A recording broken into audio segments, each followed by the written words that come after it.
There are a lot of things that I see on the internet that nobody really needs to see. They are things that don't matter at all. Today, I'm going to share some of those things with you.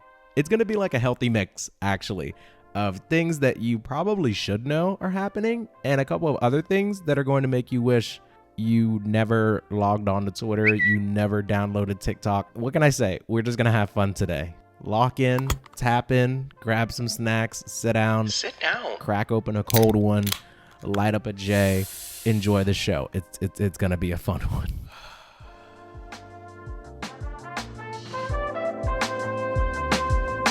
Therapy, Season 3 of Therapy, Season 3 of Therapy, Season 3 of Therapy. Controversial opinion, but if you have a token white, What? and you're hanging out with your friend group of color, you need to ask permission from everybody in the group to bring your white friend. What? Like, don't just bring them. I don't even want to believe this is true. Don't worry about where I found this. I mean, I'm going to leave a link in the description anyways, but that's not even the full clip, but there's already so much wrong. Everything that we've heard so far in this clip is wrong. Saying token white at all, unironically, is already like wild.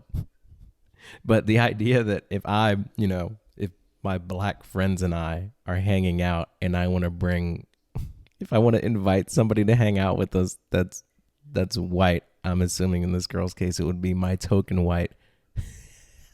I have to ask my black friends for permission to bring them along. I don't know where this is coming from. They can't be teaching this in school. There's no way that her parents told her that this was the thing. This is the sign of somebody, and I'm taking this term this phrase from a Twitch streamer that I admire. His name is Hassan Piker. This is the sign of somebody that is what he would like to call chronically online, because there's no way this is a real world attitude, and there's more. Ask for explicit permission from everyone, because just because you're comfortable with them doesn't mean that everybody's comfortable with them. I might not be in the mood to deal with white shenanigans that day. That's all I'm saying. This might seem like an obvious take, but if you replace the ethnicity, the color, the race with anybody but white, this is about as racist as you could be. It's racist. I'm just gonna come out and say it. Like, what she's saying is racist. If the roles were reversed and you're a white person and you have a group of white friends, and if you feel like you have to ask your group of white friends if it's okay to invite another black person, like a black person, the token black, I can't even say it. It feels disgusting because it is. It's just wrong. I can't believe that video even existed. It's wild. There's more. And another thing, it feeds into their ego. Like, don't let them think they're a good white person. Don't give them that card to use against other people. Please don't do that. I guess the idea is that if you allow a white person to hang out with you and your group of minority friends, it's going to give them this sense of power and entitlement. I don't get it, man. I really don't understand. Maybe I'm out of touch. My brother and I talk about this a lot, and my wife and I even talk about it, like getting to the age where you start to hear people talk about things, younger people, and you're just so out of touch. But I think this is one of those cases where, like, it's good to be out of touch. I don't know why these conversations are happening. I don't know if even, here's the problem with the internet. If even a dozen or so, if even 50 people take that clip that we just listened to seriously, like, it's too many. Like, it's a problem. Like, why are people talking like this? It's wrong. There isn't a single part of that clip that is okay. I just don't understand. I actually do, however, have another video that's kind of like in the same arena as this concept, and I'm really excited to have you guys here. You know what? While we're on the topic of how white people are just fucking the world up for everyone, Damn. you're not one of the good white people. There are no good white people. Not a single one? Like, there's none? That's wild. There are only anti-racist white people and racist white people. Anti-racism is a lifelong project, and the end goal is not for you to be good. It's for society to be good. Decenter yourself. Yeah, just one guy's opinion here. Just one black guy's opinion.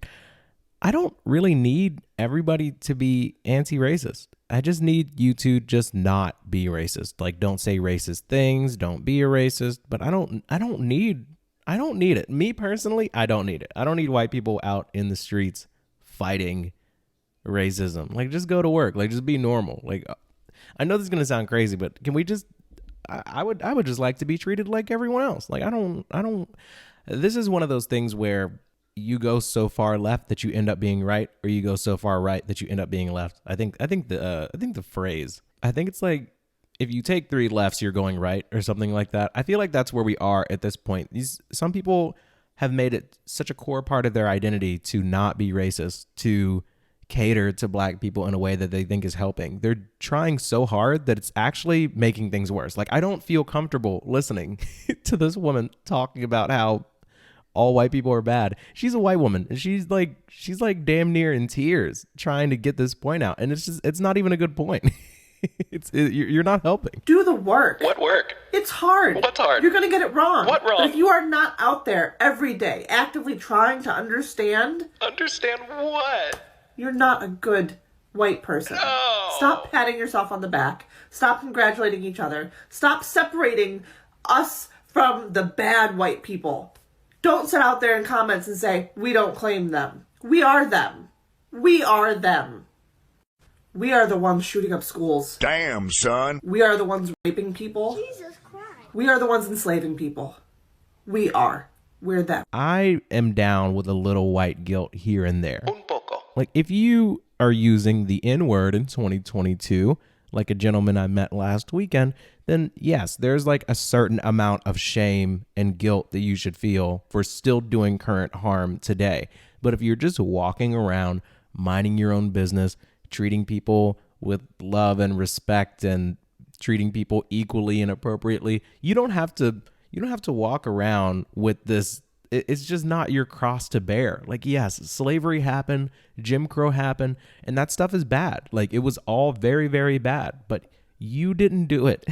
It's okay. It's okay. It's all right. Like, I don't even want to say I forgive you if you didn't actually do anything. Like, it's all right. Now, if you have some racist parents or some racist aunts and uncles, if your kids are saying racist stuff, yeah, like, get in their face, talk to them. But you don't have to get emotional. It's okay. Like, you don't have to apologize on behalf of other people. Just take care of you and yours, and we'll be all right. Okay. We weren't even supposed to get that deep into it. I just thought it was silly, but now that we're here again, it's all right. Okay. It's going to be okay. Let's move on to another thing. What you're about to hear is pretty disturbing. So if you don't like hearing about gross stuff, then you're listening to the wrong show today. Now, even though you're about to listen to a clip that I think is like insane, I think it's very important to remember that I, as somebody that sees themselves as like a responsible person, I'm going to source all of this stuff because I don't want you to think that I am purposely trying to target a specific set of people or community of people. So every single part of the clip that you're about to hear, I will pause if need be and confirm it based on like a real news source, like a real article. But let's go ahead and get into what we're talking about here. This is reportedly a clip from a dean. He is the dean of students at Francis W. Parker School in Chicago, Illinois. It's like a high-end private school. And this is him talking about a program that his students were participating in. Just listen to this. I had like our LGBTQ plus health center come in. They were passing around butt plugs and dildos to my students, talking about queer sex, using lube versus using spit. I don't know how private schools work. I went to public schools growing up, and there was a little bit of sex ed, but we didn't bust out any dildos. I'm going to be honest with you. And look, sex education is important. And also being aware of the fact that different people do things different ways. Like, I get it. But I feel like that's something that you as a parent should allow your child to opt into, or you as a parent opt in for the child, because I don't think that this is a school that has kids in it, like minors, like under 18. This is in Illinois. This is in America, by the way. Like, this is a real thing that's happening to kids that like you could see at some point in your life and you may have to deal with, and you could be like raising your, like, it's, we're going to listen to the rest of the clip because I'm sure that, like, oh, what's the context? Why? What does it have to do with? Don't worry. I got it all for you. It's a lot, but I feel like this is important. Using glue versus using spit. Meet Joe Bruno, Dean of Students at the prestigious Francis W. Parker Private School in Chicago, which happens to charge $40,000 per student. Imagine spending $40,000 for your kid to go to school just so they can come home and tell you that they were handing out butt plugs in class. That's crazy. They're just like passing around dildos, butt plugs. The kids are just playing with them. They're like, how does this butt plug work? How does this work? That's a really cool part of my job. In case you didn't hear, Buddy just said that's a very cool part of his job. That man should be arrested immediately. Parents might be stunned to learn that Bruno's version of love and acceptance means handing out sex toys to underage students. So I've been the dean for 4 years. During Pride, we do a Pride Week every year, and I had our LGBTQ plus health center come in. They were passing around butt plugs and dildos to my students, talking about queer sex, using lube versus using spit. Quick question, just want to pop in here. If you are LGBTQIA plus part of that community, or if you are an ally of that community, if you're a supporter, if you're out, fighting on behalf of them, is this good? Like I'm not trying to be facetious here or sarcastic. Is this what's supposed to be happening? Do you think that this is going to help the youth understand gay people, lesbian people, bisexual, transgender? Do you think that the LGBTQ plus health center and drag queens, etc., them exposing high school age kids to this, is this helping? I don't know. I assume not. I'm frankly pretty disgusted hearing this stuff, but you tell me. I might not know. I don't know. I don't think so, but I don't know. You let me know, Who is this?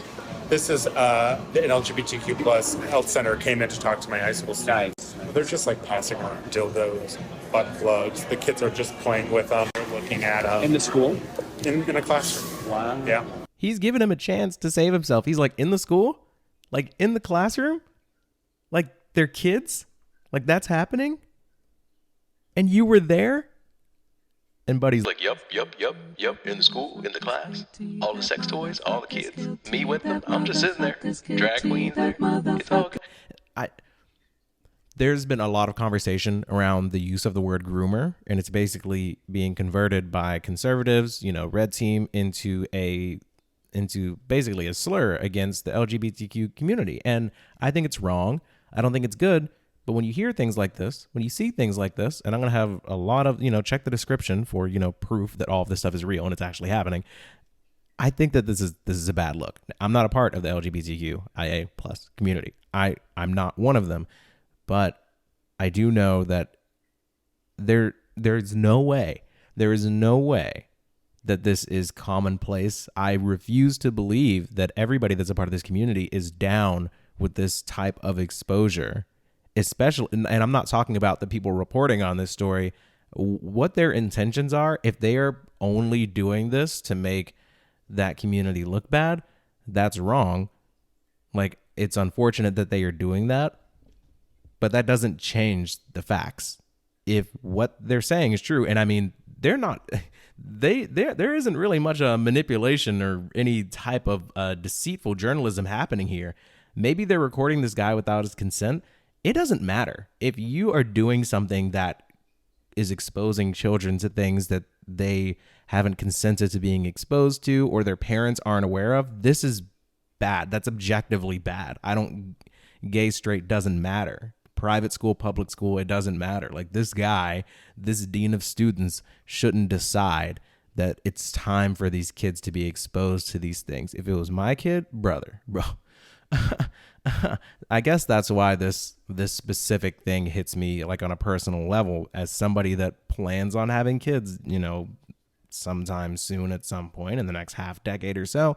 I would be really, really shocked to discover You know, your kid comes home from school, you ask them how their day was, and they're like, oh yeah, the dean was in class with us today. LGBTQ Health Center came by. I'd be like, oh, okay, cool. What were they talking to you guys about? Well, they showed us, they were telling us why lube is better than spit. Like this is stuff that like I don't even feel comfortable talking about on the podcast as a grown adult person. So the fact that they're talking about this with kids is crazy. It's crazy. And there's more. While I'm sitting there, and we had a drag queen come in, pass out cookies and brownies and do photos. And so amazing. And everybody's cool with that, like the butt plugs and the dildos. Nobody complains. No. I mean, if the parents found out, would they? No. It's queer sex. This is the drag queen that came in. What's her name? Just hung out in my classroom. Was there? Or hung out in my office. So I'm going to be censoring the name of the drag queen that was there at the school because, like, I'm not out here trying to, send the mob or whatever, have anybody's door get beat down.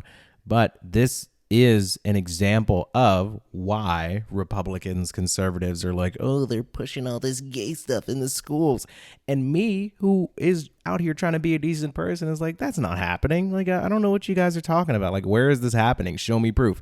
And now I'm looking at it. I'm hearing it. You're hearing it. But at the end of the day, this specific drag queen, whoever she is, I don't think that, I don't think she is single-handedly responsible for the quote-unquote grooming or indoctrination of children or whatever. Like, I don't want to believe that. I want to give this person the benefit of the doubt.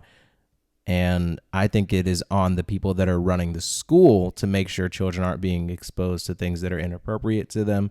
But for the sake of that one person, even with my small audience, like, it's just not worth it. Like, it's not that deep for me personally, but, we move.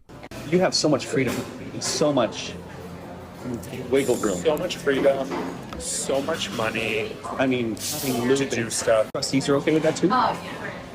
They don't know. They would. It's like I wouldn't even run it by them. Like, why would I run it by them? They'd be like, oh my God, that's wonderful. In case you didn't hear, the interviewer was asking if the trustees would be okay with it. The board of trustees, I guess, whoever's running the school board or whatever. Yeah. How old were the kids with the classroom? 14, 18. They're like, how does this work? How do we do, how does this work? Right. So yeah, that's a really cool part of my job is I don't have to worry about stuff like that. Yeah, I guess he doesn't have to worry about stuff like that. He says it's a cool part of his job that he can do these things and not worry about a board of I don't know if it's like a board. I don't know how their hierarchy works in their education system there with the private school, but he's saying that he doesn't have to worry about the trustees having a problem with it. He said he never said that the parents were informed that this stuff was happening. Claims that the kids are all cool with it. I mean, if I was like a 15 or 16-year-old, like at my public school growing up, and somebody came in like with a bunch of dildos, and I would just think it was funny. I'd be like, why is this happening? I don't understand. It's weird. I don't get it. Like, I feel like I should have signed a permission slip or something. Like, this is very strange, but I don't know. Maybe private schools are moving differently. I want full disclosure. I don't know how school districts in Chicago, Illinois work, but I just assumed that things like this weren't happening.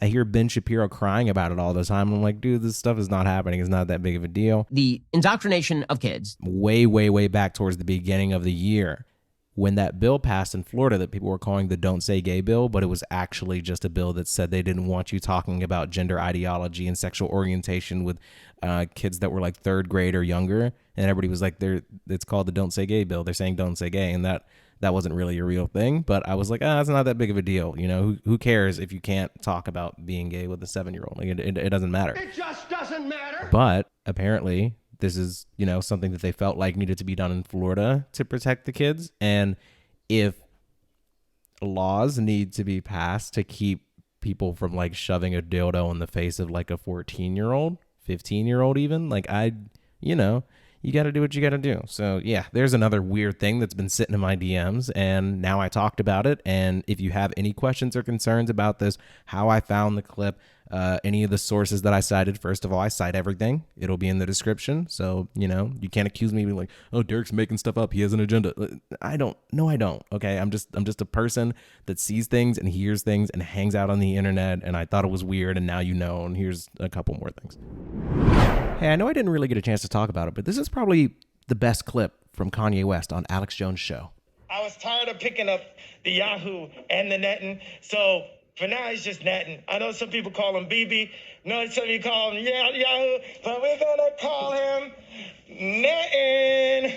What you want, netting? Hey, yeah, right after this, I'm gonna say you're crazy. I'm gonna take your family away from you. We're not done with you yet. You cannot cause free thought. We have to control the history books. We have to control the banks, and we have to go and kill people. Also, you're in the pedophilia.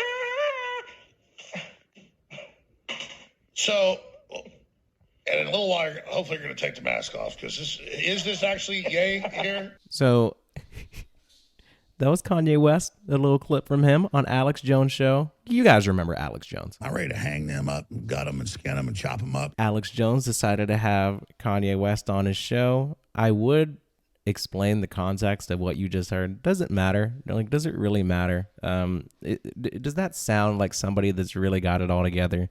Somebody that's, whose brain is operating at like optimal capacity. It's okay. Just a little bit more. I think that the core, the theme of this episode is really just kind of an expose, a presentation as, I'm just trying to explain to you why your kid shouldn't be on the internet. Because I can listen to all this stuff, I can see all this stuff and be like, wow, that's crazy stuff. And then kind of just move on with my life. But the idea that, children are being exposed to the behavior of Kanye West or what's going on in the classrooms at certain private schools in Chicago or whatever white guilt TikTok is saying, I feel like maybe you just don't give them the iPhone yet. They can wait. If you want to keep in touch with your loved ones, fine. Give them a phone with the buttons on it where they gotta hit 1 3 times. They got to hit 2 3 times to type out a C. Like, let's just hold off on it. I'm going to share just one more thing with you all before I let you all go over the weekend. This isn't actually a clip. It is a post that I found on Facebook. Now, the story behind this is it's a message sent by a member of management for an Olive Garden. Attention all team members. Our call-offs are occurring at a staggering rate. From now on, if you call off, you might as well go out and look for another job. Damn. We are no longer tolerating any excuse for calling off. If you're sick, you need to come and prove it to us. If your dog died, you need to bring him in and prove it to us. If it's a quote-unquote family emergency and you can't say, too bad. Go work somewhere else. If you only want morning shifts, too bad. Go work at a bank. If anyone from here on out calls out more than once in the next 30 days, you will not have a job. You're fired. Do you know, in my 11 and a half years at Darden, how many days I called off? 0. I came in sick. I got in a wreck, literally, on my way to work, one time. Airbags went off. My car was totaled. But you know what? I made it to work. On time. Okay? There are no more excuses. Us, collectively, as a management team, have had enough. If you don't want to work here, don't. It's as simple as that. If you're here and want to work, then work. No more complaining about not being cut or not being able to leave early. You're in the restaurant business. Do you think I want to be here until midnight on Friday and Saturday? No. I'd much rather be at home with my husband and dog, going to the movies or seeing family. But I don't. I'm dedicated to being here, as should you. No more excuses or complaints. I hope you choose to continue to work here, and I think we, management, make it as easy as we can on you. Guys, it's so easy. Now, thank you for your time. Thank you to those who come in every day on time and work hard. I wish there were more like you. Yeah, so they fired that girl. Look, if you are working at a place, if you're working at any restaurant that's in the same tier or lower as an Olive Garden, I'm talking Olive Garden, Outback, Carrabba's, like mid-tier restaurants, and somebody ever sends you a message like that as a manager, get out of there. They had to fire her before everybody quit, because if I got a message like that, oh, you don't have to worry about me. Like I'm good. I'm gone. It's very strange to me, by the way, that somebody would even ever be committed that hard to something like an Olive Garden. I just don't understand why you would be going that hard. Do you know my 11 and a half years at Darden, how many days I called off? 0. No one was asking you to do that. It's okay to call out of work. Like it's really fine. And like getting in a car wreck and then still getting to work on time. Like, why would you take pride in something like that? Why would you even like to share with people? I would not like to be at work today. I'd much rather be at home with my husband and dog. But I am about this Olive Garden life, okay? Nothing is going to stop the grind. I owe my life to Darden's. Wait a minute. Oh, brother. Whoa. We've talked about a lot of weird stuff today, and it's got me feeling weird. I hope you all enjoyed this episode. Some of this stuff you would have been better off never knowing. Other things like the that situation with the school in Chicago, maybe you take something from that. Maybe you keep an eye out for your kids. You know, don't direct hate towards anybody specifically. I'm sure things will be handled. You know, God has a plan, a vision, all of that. But if you like this episode, if you're on YouTube, give it a like, subscribe. It's literally free. Please subscribe. If you're on Apple Podcasts or Spotify, leave a 5-star rating. Love you. Mean it. See you on Monday. Enjoy the outro. Thank you so much for joining me in therapy today. New sessions every Monday, Wednesday, and Friday. Give me 5 stars on Spotify and Apple Podcasts. Subscribe to my YouTube. It's free. And shout out Lobo for the beat. Yes! Come to Papa! Might just quit my job, but it's really not too hard, but it be draining me. She hate to see a place that do be paying me, but playing me. Need some advice, clock out and go home and talk to the wife. She's so supportive and trust I do right, but I don't want the judgment or shame that comes with the game of jumping ship too early. Beat is bumping Shirley, need that grease is curly. Talking about my hair is thick just like my kid's hair, but not till 30. Getting ahead of myself.